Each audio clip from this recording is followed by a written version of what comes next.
কথা এবং কবিতার আজকের অনুষ্ঠানে আপনাদের সকলকে স্বাগত।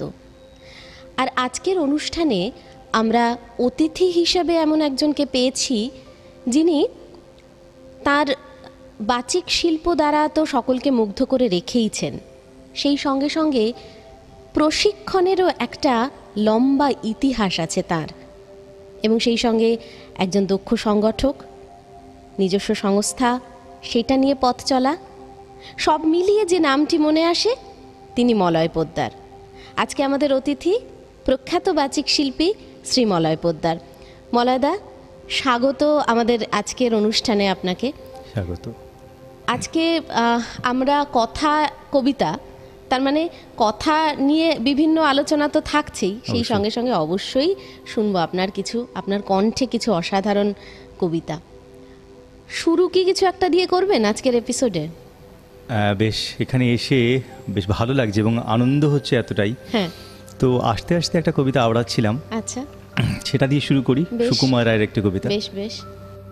যে আনন্দ ফুলের বাসে, যে আনন্দ পাখির গানে, যে আনন্দ অরুণ আলোয়, যে আনন্দ শিশুর প্রাণে, যে আনন্দে বাতাস বহে, যে আনন্দ সাগর জলে, যে আনন্দ ধূলির কণায়, যে আনন্দ তৃণের দলে, যে আনন্দে আকাশ ভরা, যে আনন্দ তারায় তারায়, যে আনন্দ সকল সুখে, যে আনন্দ রক্ত ধারায়, সে আনন্দ মধুর হয়ে তোমার প্রাণে পড়ুক ঝরি, সে আনন্দ আলোর মতো থাকুক তব জীবন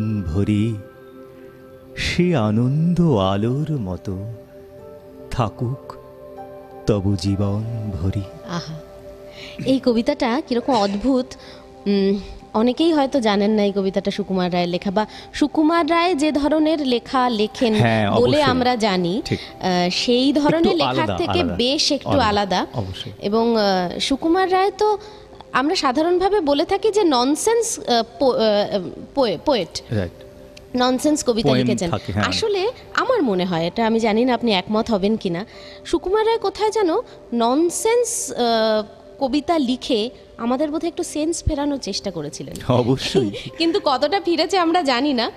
আমরা অনেকেই সেই জায়গাটা ধরি না, শুধু কবিতার ছন্দে সে আবৃত্তিগুলো করে যাই। বিশেষ করে ছোটদের সুকুমার রায় বললে যেরকম মনে হয়, ছোটদের তো সেই জায়গাটা পৌঁছে দেওয়া খুব মুশকিল। হ্যাঁ, তো আমার মনে হয় সুকুমার রায়ের কিছু চর্চিত কবিতা, বহুশ্রুত কিছু কবিতা এখনো প্রাসঙ্গিক। তুমি সুকুমার রায় বলছে, আমার একটি কবিতার কথা মনে পড়ছে, বহু ছেলেমেয়েরা আবৃত্তি করে, তো বড়দের কণ্ঠে সুকুমার কিরকম হয় আমার সেটা একটু বলি। সেটা বলি? হ্যাঁ, নিশ্চয়ই। খুব পরিচিত চর্চিত কবিতা, গোঁফ চুরি। আচ্ছা। হেড অফিসের বড়বাবু লোকটি বড় শান্ত, তার যে এমন মাথার ব্যামো কেউ কখনো জানতো? দিব্যি ছিলেন খোশ মেজাজে, চেয়ারখানি চেপে, একলা বসে ঝিমঝিমিয়ে হঠাৎ গেলেন খেপে, আতকে উঠে হাত পা ছুড়ে চোখটি করে গোল, হঠাৎ বলেন গেলুম গেলুম আমায় ধরে তোল। তাই শুনে কেউ বদ্যি ডাকে, কেউ বা হাঁকে পুলিশ, কেউ বা বলে কামড়ে দেবে সাবধানেতে তুলিস। ব্যস্ত সবাই এদিক ওদিক করছে ঘোরাঘুরি, বাবু হাঁকেন, ওরে আমার গোঁফ গিয়েছে চুরি। গোঁফ হারানো? আজব কথা, তাও কি হয় সত্যি? গোঁফ জোড়া তো তেমনি আছে, কমেনি এক রত্তি। সবাই তারে বুঝিয়ে বলে সামনে ধরে আয় না, মোটেও গোঁফ হয়নি চুরি, কখনো তা হয় না। রেগে আগুন, তেলে বেগুন, তেড়ে বলেন তিনি, কারো কথার ধার ধারিনে সব বেটাকেই চিনি। নোংরা ছাঁটা, খ্যাংরা ঝাঁটা, বিচ্ছিরে আর ময়লা, এমন গোঁফ তো রাখতো জানি শ্যামবাবুদের গয়লা। এ গোঁফ যদি আমার বলিস করবো তোদের জবাই, এই না বলে জরিমানা করলেন তিনি সবাই। ভীষণ রেগে বিষম খেয়ে দিলেন লিখে খাতায়, কাউকে বেশি লাই দিতে নেই, সবাই চড়ে মাথায়। আপিসের এই বাঁদরগুলো মাথায় খালি গোবর, গোঁফ জোড়া যে কোথায় গেল কেউ রাখে না খবর। ইচ্ছে করে এই ব্যাটাদের গোঁফ ধরে খুব নাচি, মুখগুলোর মুন্ডু ধরে কোদাল দিয়ে চাঁচি। গোঁফকে বলে তোমার আমার, গোঁফ কি কারো কেনা? গোঁফের আমি, গোঁফের তুমি, তাই দিয়ে যায় চেনা। আহা হ্যাঁ, এই হচ্ছে সেটাই। গোঁফচুরি। মলয় পোদ্দারকেও আমরা চিনি সেইভাবে। আচ্ছা, একটা একটা প্রশ্ন মনের মধ্যে আসে, মলয় পোদ্দার নামটার সঙ্গে কোথাও একটা আবৃত্তি শিল্প তো জড়িয়েই রয়েছে, সেই সঙ্গে সঙ্গে একটা শিক্ষণের বিষয়ও জড়িয়ে রয়েছে। মানে মলয়দা বহু বছর ধরে আপনি আবৃত্তি শিক্ষণকে পেশা হিসেবে নিয়েছেন। তো এই যে একটা আবৃত্তি শিক্ষা বা শেখানো আর কি, তো সেইটা কি পারফরমেন্স সত্তাকে কোনোভাবে ব্যাহত করে, বা কখনো কি মনে হয় যে আপনার পারফরমেন্স সত্তা কোথাও একটা ক্ষতিগ্রস্ত হচ্ছে, এরকমটা কি মনে হয়? না, আসলে এটা আমি মনে করি না। এটা অনেকে আমাকে প্রশ্ন করেছে, কিন্তু আমি মনে করি আমার দুটো সত্তাই সমানভাবে আমি পরিশ্রম করি। শেখানোর সত্তাটা আমি ভীষণ আনন্দ পাই, ভীষণ আনন্দ পাই। কখনো কখনো আমি পারফর্ম করার চাইতেও বেশি আনন্দ পাই বলে মনে হয়। আচ্ছা, কিন্তু আমি ততোধিক পরিশ্রম করেই পারফরমেন্সটা করি। সুতরাং আমার দুটো সত্তাই সমানভাবে আমি চেষ্টা করি বলবো। কবিতা নিয়ে আমরা যখন কথা এবং কবিতা নিয়ে কথা বলছি, কবিতা নিয়ে ছোট্ট দু চার লাইন আপনার কাছে যদি ছোট করে একটু কিছু শোনা। আসলে কবিতা বা আবৃত্তি যাই বলি, এটা আমার কাছে একেবারে কি বলবো, সারা দিনযাপনের একটি একমাত্র বিষয়। তো কবিতাকে ঘিরে আমার এই মুহূর্তে অনেক কবিতাই আছে। অজিত বাইরির একটি কবিতার কথা মনে পড়ছে। কবিতার কাছে যা পেয়েছি এ জীবনে তার বেশি কেউ দেয়নি আমাকে। দুঃখে শোকে অশ্রুতে একমাত্র ভরসা, যার আঁচলের তলে লুকোই মুখ, আত্মাভিমানী আর্ত বালকের মতো। যখন আশা হত বেদনাদীর্ণ বিচ্ছিন্ন, যখন সমগ্র দুনিয়ার কাছে আশ্রয়হীন অনাথ, যখন ক্লান্তি আর অবসাদে ভাঙে দেহ, মনের মধ্যে বয় ঝড় ঝঞ্ঝা, তখন এক ঝিনুক শান্তির প্রত্যাশায় ফিরি তাঁরই কাছে। তাঁর কাছেই নিবেদন করি অস্থির চিত্ত, চূর্ণ হৃদয়। যখন অপমান আর লাঞ্ছনায় পড়ে কপাল, যখন অবজ্ঞার প্রত্যাখ্যান বেঁচে থাকাকে করে বিস্বাদ, তখন তার কাছেই বসি জানু ভেঙে, বলি মুছে নাও দীনপাতের গ্লানি, দু চোখে ঢালো অনন্তকালের শুশ্রূষা। অসাধারণ। আমরাও ফিরবো কবিতার কাছে আবারও। একটা ছোট্ট বিরতি, তারপরেই ফিরে আসছি।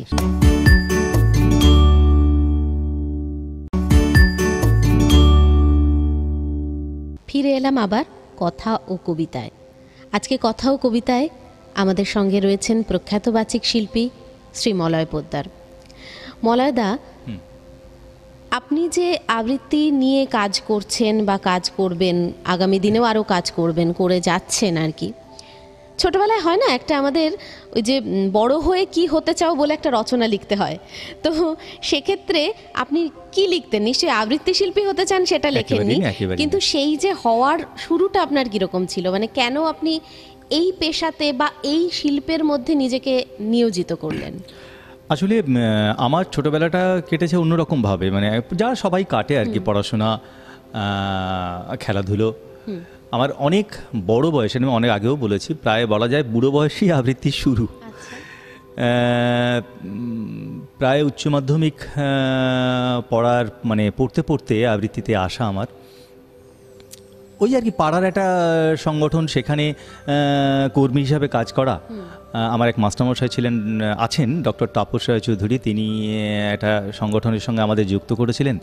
সেখান থেকে কিছু বলতে বলতে হঠাৎ করে একদিন একটা কবিতা বলতে বলতে কিছু উৎসাহ পাওয়া, সেখান থেকে ইচ্ছে শুরু করা, এবং সেই শুরু করার পর থেকে কিন্তু আর কোনো বিচ্ছেদ বা বিরাম ঘটেনি।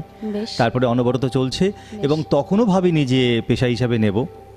এবং করতে করতে আমার মনে হলো যে আমি অন্য কিছু করতে পারবো না, কারণ এটা এতটাই ভালোবাসার জায়গা তৈরি হয়েছে।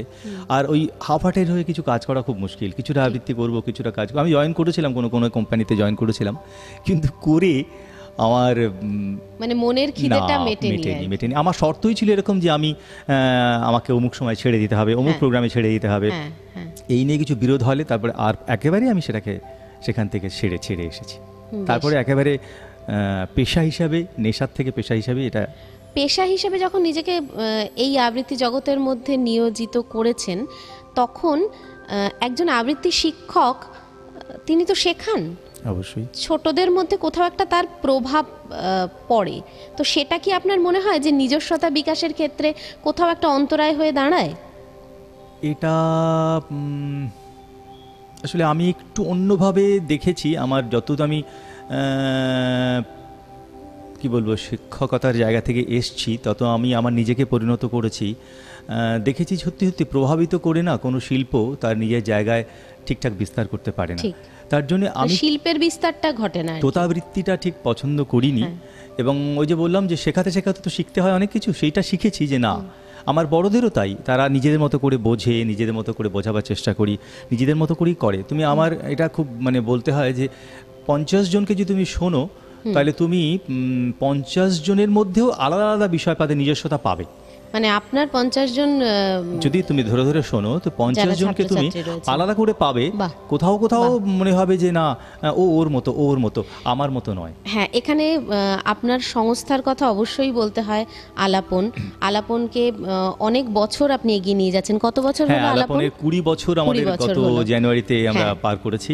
আমাদের একটা বৃহত্তর পরিবার আলাপনে যারা যারা যুক্ত আলাপন হয়েছে। একসঙ্গে ঘুরতেও যায়, বেড়াতেও যায়, এটাও জানি। আমার জীবনের সবটাই আলাপনকে ঘিরে। আমার বেড়ানো, আমার ফেস্টিভ্যাল যা যা আছে সব একসঙ্গে কোনো উৎসবে আনন্দ করা, মানে আলাপন আমার পরিবারের সঙ্গেই যুক্ত। আমার যারা আলাপনে যুক্ত এবং সমস্ত ছেলে মেয়েদের গার্জিয়ানসরাও আলাপনে কিছু হলে একেবারে তাদের সমস্ত পরিবারের অংশ হয়ে আসেন। বাহ। এছাড়াও আমি যুক্ত রয়েছে নেহেরু চিলড্রেন্স মিউজিয়াম, নিশ্চয়ই এবং আনন্দধারা বালুরঘাটে একটা সংগঠন আনন্দধারা, তার সঙ্গে যুক্ত, ওরা ভীষণ ভালো কাজ করছে। এইরকম কাজ করতে করতে আপনার প্রিয় কবির একটা কবিতা, মানে আমরা অনেকক্ষণ কথা বলছি, এবার একটি আবৃত্তি শোনার ভীষণ ইচ্ছে হচ্ছে। প্রিয় কবি বললে না, আমি কবিতাটাই প্রিয় হয়ে ওঠে। কবিতা যখন প্রিয় ওঠে তখন সমস্ত কবিদের কবিতাই আমার কখনো কখনো যেটা ভালো লাগে তখন সে প্রিয় কবি হন। কিন্তু তার বাইরেও অবশ্যই অনেকের মতো রবীন্দ্রনাথের কথা তো বলতেই হয়।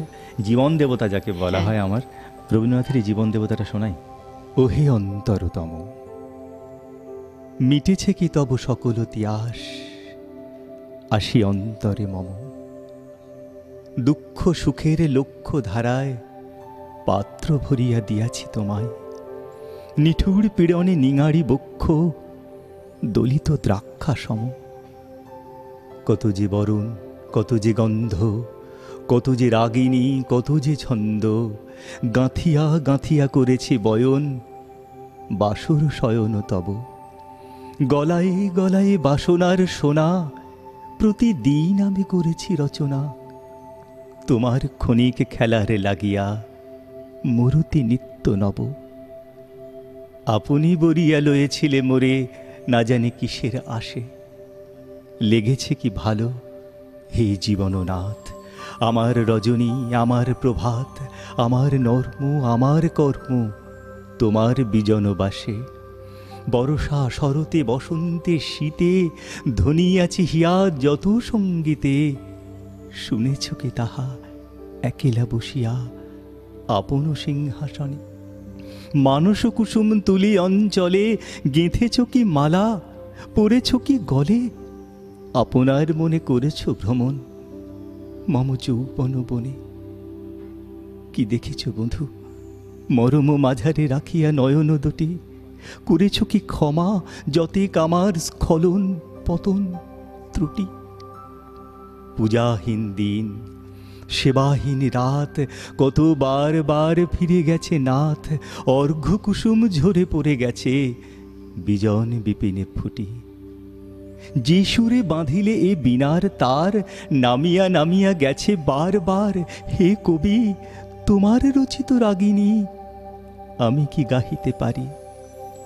তোমার কাননে এসেছি বাড়ি গিয়া, ঘুমায় পড়েছি ছায়ায় পড়িয়া, সন্ধ্যাবেলায় নয়ন ভরিয়া এনেছি অশ্রু বাড়ি, এখন কি শেষ হয়েছে প্রাণেশ যা কিছু আছিল মোর, যত শোভা যত গান যত প্রাণ জাগরণ ঘুমঘোর, শিথিল হয়েছে বাহুবন্ধন মদিরা বিহীন মম চুম্বন, জীবনকুঞ্জে অভিসার নিশা আজি কি হয়েছে ভোর, ভেঙে দাও তবে আজিকার সভা, আনো নবরূপ আনো নব শোভা, নূতন করিয়া লহ আরবার চির পুরাতন মোরে, নূতন বিবাহে বাঁধিবে আমায় নবীন জীবন তোরে।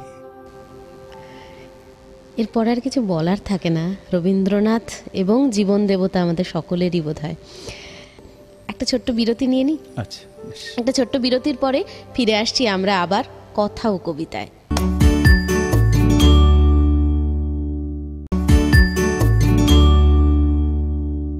ফিরে এলাম আবার কথা ও কবিতার এই অনুষ্ঠানে, এবং আজকে আমাদের সঙ্গে রয়েছেন প্রখ্যাত বাচিক শিল্পী শ্রী মলয় পোদ্দার।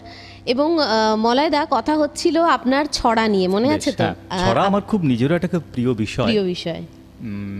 ছড়ায় নানা রকম এক্সপেরিমেন্ট করার চেষ্টা করছি। আমার যে গত কয়েকটা সিডি বেরিয়েছে তাতে ছড়া নিয়ে অনেক কাজ করেছি। ছোটদের বীর পুরুষ, সব ছোটরাই বীর পুরুষ, প্রিয়ম প্রকাশন থেকে বেরিয়েছিল। তারপরে বেরোলো গোল্লাছুট কিন্তু কসমিক থেকে। গোল্লাছুটে কিন্তু আমরা নানা রকম ছড়ার বিষয়টা পেয়েছি, নানা রকম পেয়েছি। আর কবিতারও তো আপনার বেশ কিছু অ্যালবাম বেরিয়েছে, যেমন শেষ বেরোলো বোধহয় হ্যালো কেমন আছো। হ্যাঁ, তার আগেও তার আগেও বোধহয় বেশ কিছু, হ্যাঁ তার আগেও কিছু বেরিয়েছে। পরিচয় বেরিয়েছে প্রথম অ্যালবাম, ওটা খুব পৌঁছয়নি মানুষের কাছে। ছড়ার আলোচনা ছিল একটি খুব বহুশ্রুত বলবো না, মানে বহু পঠিত একটি ছড়া, ছোটবেলা থেকে আমরা পড়ে পড়ে আসছি। তার একটা অন্যরকম রূপ আমি দেওয়ার চেষ্টা করেছি, সেটাও আছে, সেটা শোনাই। রবীন্দ্রনাথ ঠাকুরের।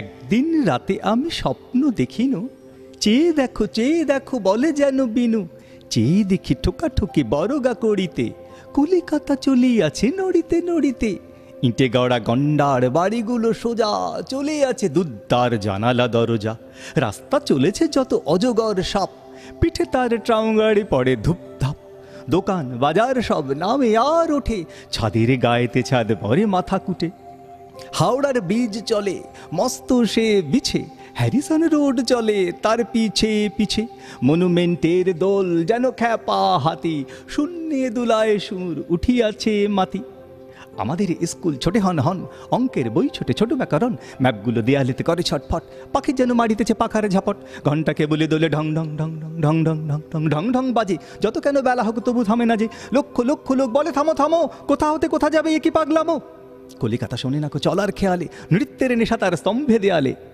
আমি মনে মনে ভাবি চিন্তা তো নাই, কলিকাতা যাক না কো সোজা বোম্বাই, দিল্লি লাহোরে যাক না আগ্রা, মাথায় পাগড়ি দেব পায়েতে নাগড়া, কিংবা সে যদি আজ বিলাতেই ছোটে, ইংরেজ হবে সবে বুট হ্যাট কোটে, কিসের শব্দে ঘুম ভেঙে গেল যে, দেখি কলিকাতা আছে কলিকাতাতেই। দারুণ দারুণ দারুণ উপস্থাপনা। এই যে অন্যভাবে ছড়াকে দেখা, এবং আরেকটা বিষয় যে আপনি যেরকম অসাধারণ ছড়া আবৃত্তি করেন, ঠিক তেমনি কবিতাও অত্যন্ত ভালো আবৃত্তি করেন। এই যে দুটোর মধ্যে কি কখনো উপস্থাপনাগত কোনো তফাৎ খুঁজে পান? অবশ্যই তফাৎ। হ্যাঁ, শোনালাম একটু আগে জীবন দেবতা যেভাবে বলবো, নিশ্চয়ই ছড়া সেভাবে বলবো না। নিশ্চয়ই। ছোট্ট একটা র্যাপিড ফায়ার। প্রিয় কবি রবীন্দ্রনাথ বলেছেন, প্রিয় পুরুষ কবি, প্রিয় মহিলা কবি? এটা না এভাবে বলা খুব মুশকিল। আমার ইদানিংকালের অনেক লেখায় অনেক কবিতা ভালো লাগে, মল্লিকা সেনগুপ্ত, মন্দাক্রান্তা সেন। প্রিয় পুরুষ আবৃত্তিকার? অনেকেই আছেন, শম্ভু মিত্র থেকে শুরু করলে ইদানিংকালের। আর প্রিয় মহিলা আবৃত্তিকার? হ্যাঁ, অবশ্যই দিদির কথা তো বলতেই হবে, ব্রততী বন্দ্যোপাধ্যায়। বেশ। আচ্ছা, আপনার আবৃত্তির ক্ষেত্রে কোনো একটা বিশেষ বৈশিষ্ট্য যেটা আপনি শ্রোতাদের মনের মধ্যে চান যে অনেকদিন থাকুক, সেটা আপনি কি মনে করেন যে আপনার আবৃত্তির ক্ষেত্রে আপনার? হ্যাঁ, এই যে তুমি একটা বললে আমাকে ছড়াকার হিসেবে বা ছড়া আবৃত্তি হিসাবে একটু এরকম মানে আলাদা একটা বিশেষ বৈশিষ্ট্য। আর আমাকে তো এই ছড়ার সিডিগুলো যখন পরপর বের হচ্ছিল, তখন অনেক আমার যারা নিজস্ব শ্রোতা, যারা ছেলে মেয়ে মানে স্টুডেন্টরা বারবার বলছিল প্রেমের কবিতা করবার জন্য। প্রেম আমার একটা বিষয়, বেশ, এই প্রেম জীবনে আবার সাকসেস না পেলেও সেই কাল্টিভেশনটা আমরা পরে করব, না হয় অফ এয়ার করব। কিন্তু তো সমস্ত প্রেম সিরিজের অবশ্যই, মধ্যে একটা প্রেম থাকবে না? প্রেম অবশ্যই একটা বিষয়। সুতরাং আমরা যখন আবৃত্তি নিয়ে কথা বলছি তখন, এবং প্রেমের কবিতা লেখেননি এরকম কবি খুব কম পাওয়া যায়। অবশ্যই। তো সেই রকম একটা কবিতা হ্যাঁ, শুনি। অবশ্যই। আমি মনে করি জীবনের 3 ভাগই প্রেম, বাকিটুকু অপ্রেম, সেটা আমার হোক আর না হোক। আমার ইদানিংকালের এক প্রিয় কবি রামচন্দ্র পাল, বেশ। তোমরা জানো রামচন্দ্র পালের হ্যাঁ, কথা, হ্যাঁ, অনেক নিশ্চয়ই। শুনেছি। তার একটি প্রেমের কবিতা শোনাই। বেশ বেশ। ऐसे देखो ना मुझे, ऐसे ही देखना मेरे यार, समझो गुलाब नहीं, ये है अपना दिल, दिल से निकला खून प्यार, मैं हूं दीवाना तेरा, तेरा पथे हमें ताल काना, कितना प्यार है तुझे कितना, से सब हमें कुछ बतावे ना, বাতাবি লেবুর মতো ঝুলে আছো, দুলে যাও ভুল বারান্দায়, कुछ कुछ होता है कभी कभी, कहो ना तुमसे प्यार है, प्यार से पताल मिला, चुरा पथे এত অন্ধকার, बता दो मेरी जान जान हाजिर, নীল ডাউন হয়েছে আবার, कबूल कर लो मुझे, कबूल कर लो मुझे, बेवफाई मेरी आशिकाना, मैं हूं दीवाना तेरा, सिर्फ तेरा, तेरा ही दीवाना। क्या बात! এটা রামদাই পারেন এরকম লিখতে। অনুষ্ঠান আমরা প্রায় শেষের দিকে চলে এসেছি। আপনার আগামীর কাজ, আগামীর স্বপ্ন নিয়ে একটু যদি ছোট করে আমাদের কিছু বলেন। আগামীর কাজ তো আলাপনকে ঘিরে নানা রকমভাবেই চলছে, এবং নানা রকম এক্সপেরিমেন্ট আমি যেখানে যেখানে ক্লাস করে সেখানে একটু একটু করে করছি। আমরা রিসেন্ট একটা প্রযোজনা করেছি আমাদের এই বসুন্ধরা আলাপনের, প্রায় 1 ঘন্টার একটা প্রোডাকশন। সেটা আমরা এই মুহূর্তে 5টা শো করেছি। পুরো একটা অন্য রকমের একটা কাজ, যে কাজটা তোমারও দেখা হয়নি। আমরা ইচ্ছে আছে জানুয়ারি মাসে যদি আমরা শিশির মঞ্চ পাই সেখানে করব। ভীষণ ভালো একটা প্রযোজনা, ভীষণ ভালো একটা প্রযোজনা। আমরা এই রিসেন্ট বালুরঘাটে বহরমপুরে করে এসেছি। সেই রকম আরও কিছু ভাবনা রয়েছে, আমার নিজস্ব কিছু প্রোডাকশনের কাজ চলছে, দেখা যাক কি হয়। কিছু আগামী সিডির কাজও চলছে। এরকম আরও অনেক কাজ আপনার চলতে থাকুক, এবং অবশ্যই আপনার স্বপ্ন, প্রত্যেকটি স্বপ্ন, আপনার নিজেকে নিয়ে যে স্বপ্ন এবং আপনার ছেলে মেয়েদের নিয়ে যে স্বপ্ন, সেই স্বপ্নগুলো সফল হোক। শিক্ষণ বিষয়টা তো আপনার রয়েইছে, সেই সঙ্গে সঙ্গে আপনার বাচিক শিল্প, আপনার আবৃত্তি আমরা আরও বেশি বেশি করে পাবো যদি অ্যালবামের কাজ আরও বেশি করে আসে আমাদের কাছে। সেইগুলো আসুক, আসতে থাকুক, সেই শুভেচ্ছা, সেই শুভকামনা রইল। ভালো থাকবেন মলয়দা, আমাদের আরও অনেক আনন্দ দিয়ে যাবেন। আর এইরকম, হ্যাঁ, এইরকম আড্ডার আসরে আবার নিশ্চয়ই আপনাকে আমরা কোনোদিন পাবো। একটা আপনার কণ্ঠে আবৃত্তি শুনতে শুনতে আজকের অনুষ্ঠান থেকে বিদায় নেব। সেই রবি ঠাকুর দিয়ে শেষ করি। আচ্ছা, নিশ্চয়ই। ছিড়ে গেলে হে চঞ্চলা, হে পুরাতন সহচরী, ইচ্ছা বটে বছর কতক তোমার জন্যে বিলাপ করি, সোনার স্মৃতি সাজিয়ে তোমায় বসিয়ে রাখি চিত্ততলে, একলা ঘরে সাজাই তোমায় মাল্য গেঁথে অশ্রু জলে, নিদেন কাঁদে মাসেক খানেক তোমায় চির আপন জেনেই, হায় রে আমার হতভাগ্য, সময় যে নেই, সময় যে নেই। বর্ষে বর্ষে বয়স কাটে, বসন্ত যায় কথায় কথায়, বকুলগুলো দেখতে দেখতে ঝরে পড়ে যথায় তথায়, মাসের মধ্যে বারে কেশে অস্তে পালায় পূর্ণ ইন্দু, শাস্ত্রে শাসায় জীবন শুধু পদ্মপাতায় শিশির বিন্দু, তাদের পানে তাকাবো না তোমায় চির আপন জেনেই, সেটা বড়ই বর্বরতা, সময় যে নেই, সময় যে নেই। ইচ্ছে করে বসে বসে পদ্যে লিখি গৃহকোণায়, তুমিই আছো জগৎ জুড়ে, সেটা কিন্তু মিথ্যে শোনায়। ইচ্ছে করে কোনো মতেই সান্ত্বনার মানব না রে, এমন সময় নতুন আঁখি তাকায় আমার গৃহদ্বারে, চক্ষু মুছে দুয়ার খুলি তারই শুধু আপন জেনে, কখন তবে বিলাপ করি, সময় যে নেই, সময় যে নেই।